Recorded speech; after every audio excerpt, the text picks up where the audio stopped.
दिल्ली से बिहार तक जोरदार सियासी एक्शन दिख रहा है। दिल्ली में आप सरकार की कथित घोटाला फाइल्स की सीरीज का आज एक नया चैप्टर जुड़ गया है।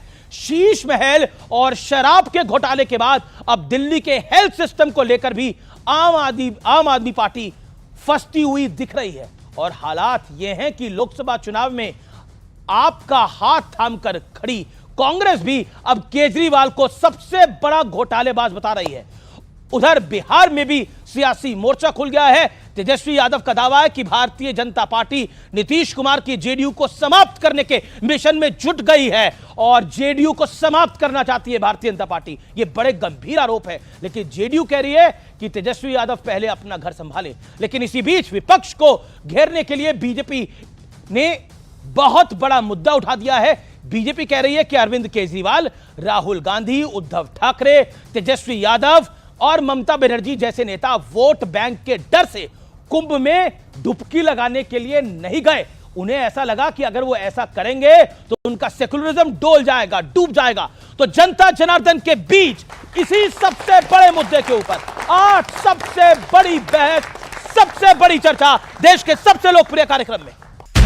बिहार के लोकप्रिय हमारे लाडले मुख्यमंत्री नीतीश कुमार जी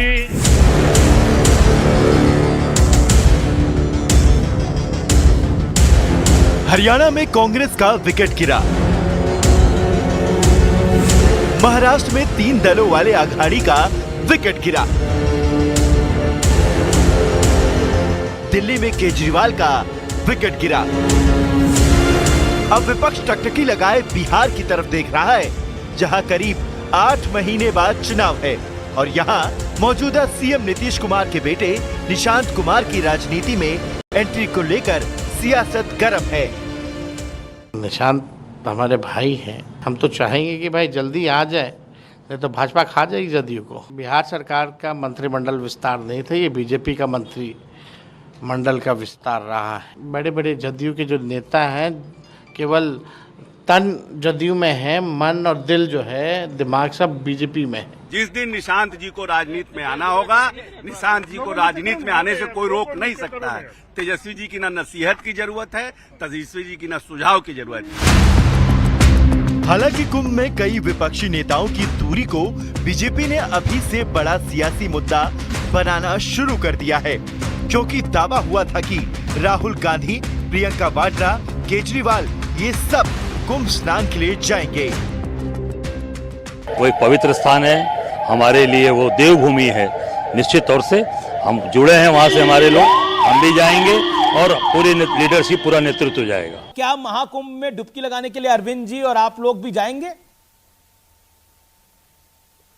चुनाव के बाद जाएंगे। विशालतम संगम में ये अभागे कांग्रेसी नेता नहीं पहुंचे। नकली गांधी परिवार है, ये असली हिंदू परिवार नहीं है, ये चुनावी हिंदू है।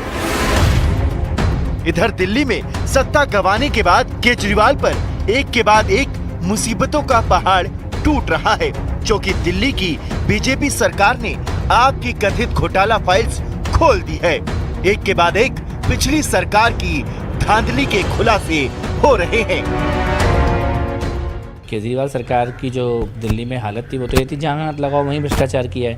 तो हर डिपार्टमेंट में सीएजी को अनियमितताएं दिख रही हैं, रेगुलेटरीज दिख रही हैं, इसीलिए वो रिपोर्ट्स तो सामने आएंगी। करप्शन में जो भी इन्वॉल्व होगा उसको दिल्ली सरकार भारतीय जनता पार्टी छोड़ेगी नहीं।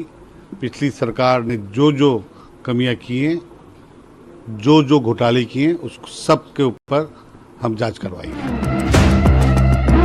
लेकिन आज सबसे बड़ा सवाल है कि क्या राज्य दर राज्य हराते विपक्ष को बिहार से कोई सियासी संजीवनी मिल पाएगी? इसी पर जनता के बीच होगी देश की सबसे बड़ी बहस। जनता जनार्दन के बीच में आज सबसे बड़ी चर्चा, लेकिन आर पार में बहस का एजेंडा निर्धारित होता है। हार पर हार से विपक्ष निराश है और आस क्या बिहार से पूरी होगी। और बिहार में सीएम उम्मीदवार को लेकर एनडीए में जबरदस्त कंफ्यूजन है, कौन किसका खेला करना चाहता है। दूसरा तीसरा महत्वपूर्ण पॉइंट, आम आदमी पार्टी की कट्टर ईमानदार वाली छवि समाप्त हो रही है। और चौथा, राहुल, केजरीवाल, उद्धव तेजस्वी की कुंभ से दूरी क्या वोट बैंक वाली मजबूरी है?